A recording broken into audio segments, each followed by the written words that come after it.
It's Super Bowl week. I have to ask you, you've been to a Super Bowl. It was in Miami. What is Super Bowl like? Tell us from a player's perspective, because we all see, the glitz and glamour side of it. But first off, there is a lot of downtime in that hotel for a number of days. What do you do to fill your hours? I mean, look, I can't, first of all, I can't believe it's Super Bowl week, right? Like I always find it awkward that week of like covering media now, like the week before the Super Bowl. Cause I'm like, well, what are we talking about? Mm-hmm. Like, you don't really want to get too granular with the game. You don't want to do all this. And then finally it's here. And then it just seems like never ending for you guys, right? It's like draft and combine and head coaches and that's why football is the greatest sport. But so I went to a Super Bowl my rookie year, which is probably the worst thing that you could possibly do because you're thinking like, oh, it's so easy to get to, like it's so this and that. And if you remember that 2009 Saints team, which is crazy, we won 13 straight games. And so we were 13-0. And then we lost our next 3 games going into the playoffs, although we had secured the number 1 seed. And then we ended up whipping, I think, Detroit and Arizona and then Minnesota. And I just remember the kick. You remember this game, the Adrian Peterson, Brett Favre, Drew Brees NFC Championship game where Garrett Hartley kicked that game-winning kick. And I think it was like the New Orleans radio call was like, when pigs fly or something like that. New Orleans Saints are going to a Super. Like, I'm getting you're feeling it right now. Talking about it. Yeah, because it was so cool. And I was a 3rd string quarterback. And in the playoffs and most of the season I dressed, I was behind Mark Brunell and obviously Breeze. And the second that kick went through. So let me just take you to teams like the Seahawks and the Patriots, right? Like I know the Patriots stayed another night in Denver. Seahawks was it is just once they went, it is just a massive party for 24 hours. Like it is like beyond what you can imagine. It's just coaches are letting loose, players are letting loose, but it's like straight up 24 hours. Like that's what it is. Like it's a really fun night. I think you have off that Monday going into it. And then we're going back a little bit. Then the Tuesday through Saturday routine pre-Super Bowl week. It is literally like in your facility. It is in your facility. And I remember like Sean Payton coming up, and I think it was like the Tuesday morning meeting. You don't really have practice like that Tuesday. And all he said was like, guys, like we're going to install the entire game plan pre-Super Bowl week. But the main thing I want you guys to do is get rid of every single distraction you could possibly have. And what does that mean? Well, think about all the tickets that everyone wants. Think about all the hotel rooms. Think about your mom. Think about your niece. Think about your nephew, your second cousin. There's so many people just asking. And that's the week to get it all over with. Like, I think you can buy up to 15 Super Bowl tickets, but you buy them at face value. You're not giving them. I think you're giving 2 free tickets for a lot of people out there. They don't realize that. Yeah, 2 comps and you're paying the rest. 2 comps and you're paying the rest, and they're expensive. And then you're like, get travel plans, get all that stuff. And then for us, and I think this is how it probably is, the Wednesday, Thursday, Friday is a normal practice. Like you're having practices, it might be a walkthrough, but you're installing that whole week. So it's really not an off week. You have the whole game plan installed when we went down to Miami. There's some teams, Chase, that do a day in pads during that week. Yeah, that have done it over the and years. I think that's probably pretty smart because it's, we did pads on Thursday of Super Bowl week in Miami. We practiced at the University of Miami. We did pads Thursday, and it was like it was like 2.5 hour Sean Payton practice. So it was crazy. But when you get down there, and I think what most teams get there Sunday, they go in Sunday night.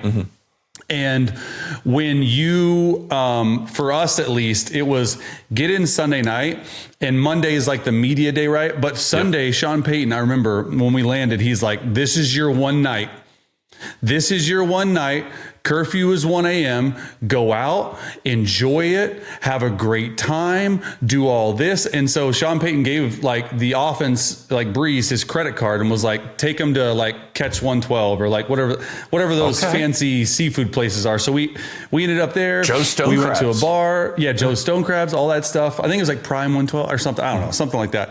And I remember, this is crazy. A lot of people haven't realized this. We had people checking to see who missed curfew, and I believe we had a bunch of people miss curfew that night.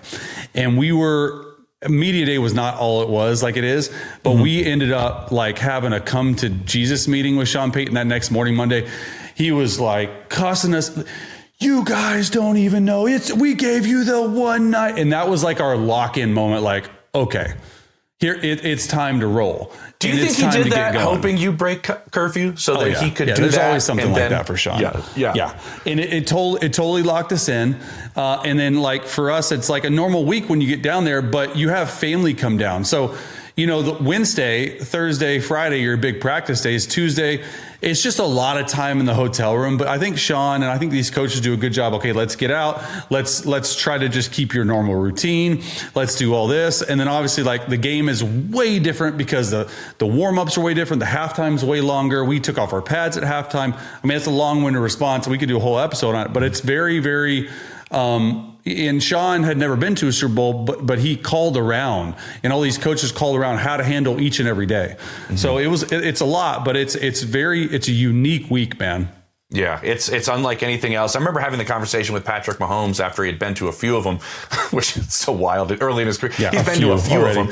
And he was like, with all the downtime, I have to stop myself from watching film. I have to keep myself on the same film routine I would do if I was a normal week, because then I'll drive myself nuts. Then I'll start doing too much. Yeah. And I just got to stick with what I would do during a normal week and how I go about each day of the entire week. Okay, so that's how you handle the entire part leading into Super Bowl Sunday. Yep. Now Chase and I are going to give you the keys to Super Bowl Sunday for both the Seahawks and the Patriots. We're going to start, Chase, with Sam Darnold and the Seahawks offense. 8th in total offense, 3rd in scoring, 8th in passing, 16th on third down, 6th in yards per play.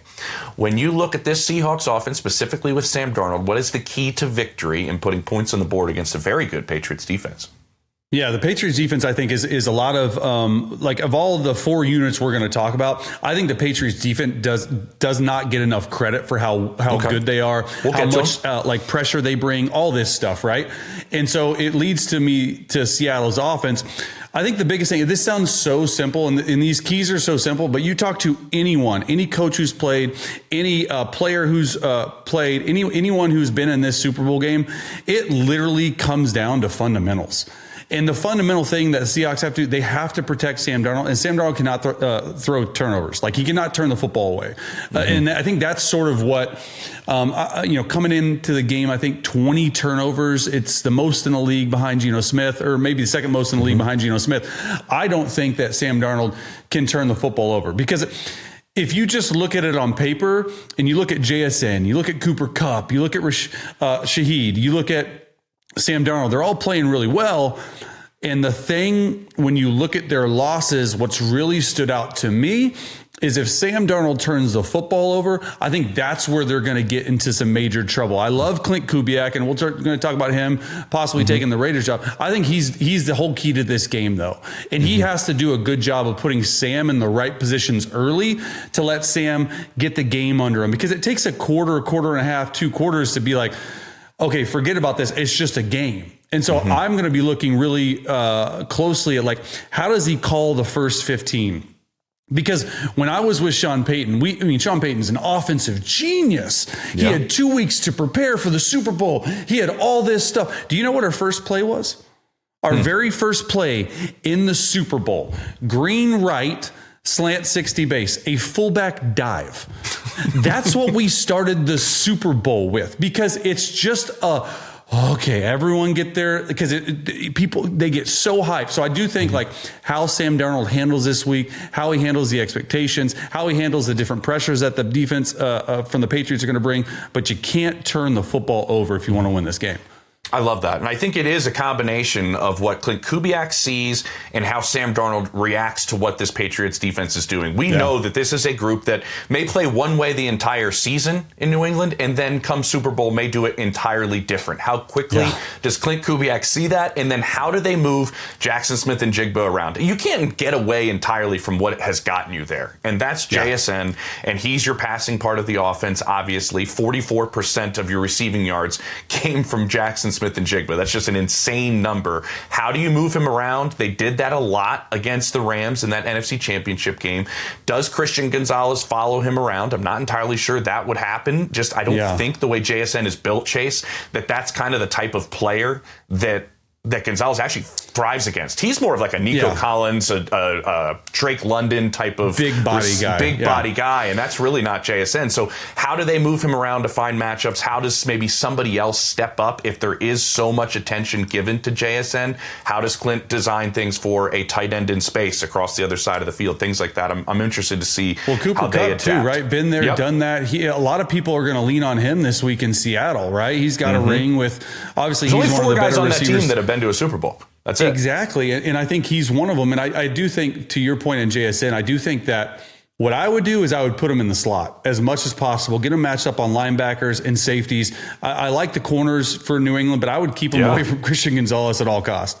Yeah, that's a good call. He was 80% of the time outside this past year. Yeah, and then you saw in the NFC Championship game, they put JSN all over. In the backfield, they've had success, and I think that was really fun to watch. All right, for Drake Maye specifically, man, the 23-year-old in the Super Bowl in just year 2 in the NFL, we've seen this offense obviously struggle against some outstanding defenses in the postseason so far, and in some wild conditions. We'll put that in there as well. What do you see for Drake Maye and Josh McDaniels and what they want to do against what many believe might be the best defense in football, right up there with Houston and what Seattle's doing?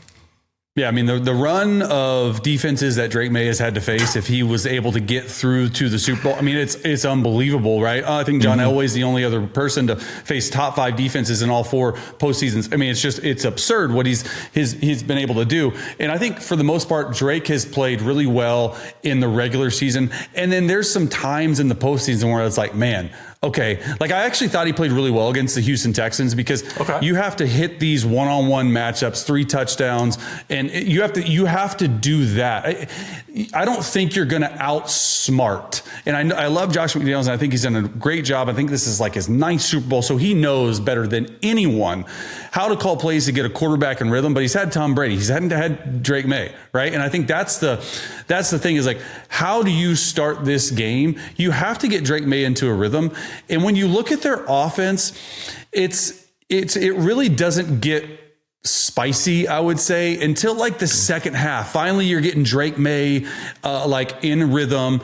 I do think they're going to have to run the football. You cannot allow the Seahawks defense to stay in too high because you're not going to win outside or inside. They're too good. How do you handle situational football? They have to extend drives. They have to stay on the field in third down. You're like, Chase, this is whatever. No, specifically, there has to be a game plan. And I think what has separated Drake Maye, and a lot of people haven't really realized it unless you're really diving deep, is his legs. He's able to escape the pocket. He's able to scramble out, and not only scramble to run, but scramble around to throw. His legs are going to be a big key in this game. I think the over-under rushing yards is like almost 50, which is crazy for a quarterback. But I do think that he's going to have to run for 50 some odd yards to then get this defense out of this too high look. But his legs and how he starts early is a huge key. I love that. I'm going to talk about this Seattle defense a little bit in that too high. I love that you brought that up. If you talk to people around the league, Jason, you know this, they go base a lot and they go 6 offensive linemen a lot. And you can have success doing that if your quarterback has what? Mobility, right? Because you are taking a pass catcher off the field, essentially, in some of those looks, especially with 6 offensive linemen. I think you're spot on with Chase being able to, with Drake being able to go and use his legs as an added aspect and use his mobility. I love the fact that he, at times this season, and I think this game is more than ever, to be patient when he can be, but be aggressive when he sees it. And I think taking those shots downfield is going to be a big part of this offense, and if New England wants to win this game. And I've talked to people in New England, he has so much trust in the deep shots to 2 players specifically. That is Kayshon Boutte and that is Pop Douglas. And booty number one, he has 140 passer rating to him on deep shots this season. That's unbelievable. Crazy. And the trust, I'm told, that's been built up with those two guys and Drake, and he throws such a great touch on that deep ball. I think they need to connect on a few of those for them to have a chance in this one. But we know how good that secondary is, and we'll get to them there in Seattle. But they gave up a lot of deep shots to the Rams, but a lot of people think that's kind of an anomaly just because of the way LA was playing. They're the only team they've given it up to. All right, so for this Seattle defense, that's what we're getting to now. What's your key for this Seattle defense to continue to play the way they're playing? I believe they're giving up like hardly anything when they play at their best. So let's see. What do we got for this defensive look? You mentioned the too high. Yeah, the kryptonite for the Seahawks defense, and the only thing that has done a good job versus Seahawks is the Rams.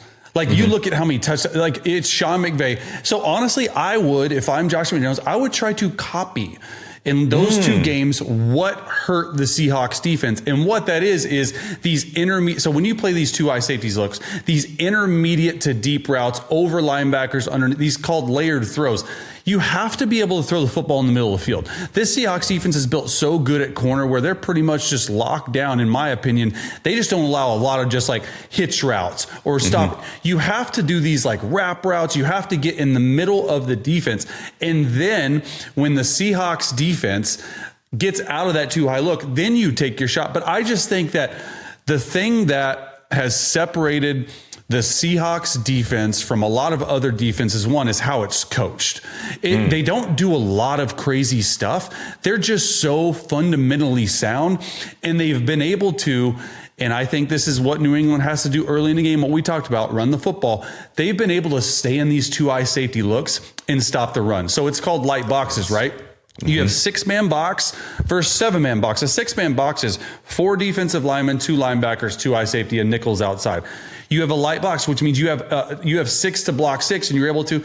But the way these safety fills these gaps, and the way the nickel fills these gaps in this defense, it's really, really good. Now, where they've been hurt at times, and it's been very, very little, is when they have to get out of this too high look to stop the run, and they're in single high zone, and the seams are open, the intermediates are open, but they're going to stay in too high, and they're going to make you march the football down the field. I just think the Seahawks have to, if they're going to give up touchdown drives, these touchdown drives need to be 15 plays or 14 plays or 15 plays. They have to methodically move the football down the field to be able to score. No cheap ones, no easy ones, as I would call it.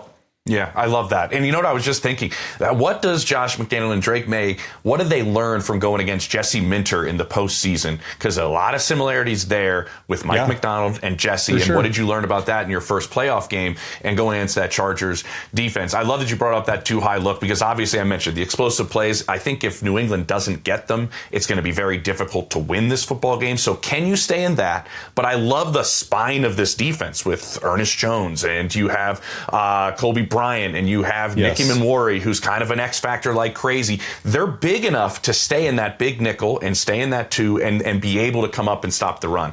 Does New England continue to try to run it to wear out that group that might be a little bit undersized, obviously, when you're staying in that look? I think that's going to be super fun. But I love the way Manwari and Julian Love, Chase, can cover like corners. It's impressive, man. Well, you know, Love was a corner at Notre Dame. So they have flexibility in what they can do back there. It's outstanding. Okay, Patriots defense, which has really knocked the pressure rate up, Chase, like crazy when it came to this postseason compared to the regular season.